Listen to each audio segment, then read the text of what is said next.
हिंदू धर्म में तो इतना पर्दा है कि वाल्मीकि जी की रामायण अगर आप पढ़ेंगे तो उसमें यहाँ तक लिखा है कि रामचंद्र जी की पत्नी सीता का जब हरण हुआ और रावण लेके जब भागा तो हनुमान और लक्ष्मण जब तलाश करने के लिए गए तो सीता जी बड़ी चालाक थी।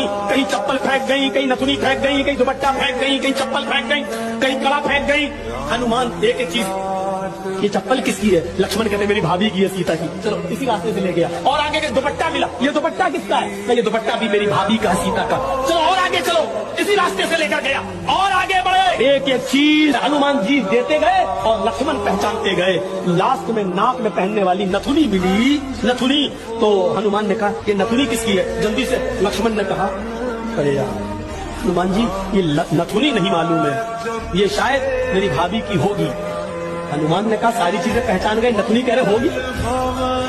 तो हनुमान जी के इस प्रश्न पर क्या जवाब दिया लक्ष्मण ने? हनुमान जी ये नथुनी अगर मेरी भाभी की थी भी तो मेरी भाभी नाक में पहनती थी, इसलिए मैं नहीं पहचान पा रहा हूँ, क्योंकि मैंने आज तक अपनी भाभी का चेहरा नहीं देखा। तो क्यों? अरे वो मेरी भाई की पत्नी है सीता, मेरे भाई की राम की पत्नी है। मैं कौन होता हूँ उसको देखने वाला, उस पर नजर डालने वाला, उसके चेहरे को देखने वाला? गौर करो, रामचंद्र जी के भाई लक्ष्मण ने अपनी सगी भाभी सीता जी का चेहरा नहीं देखा।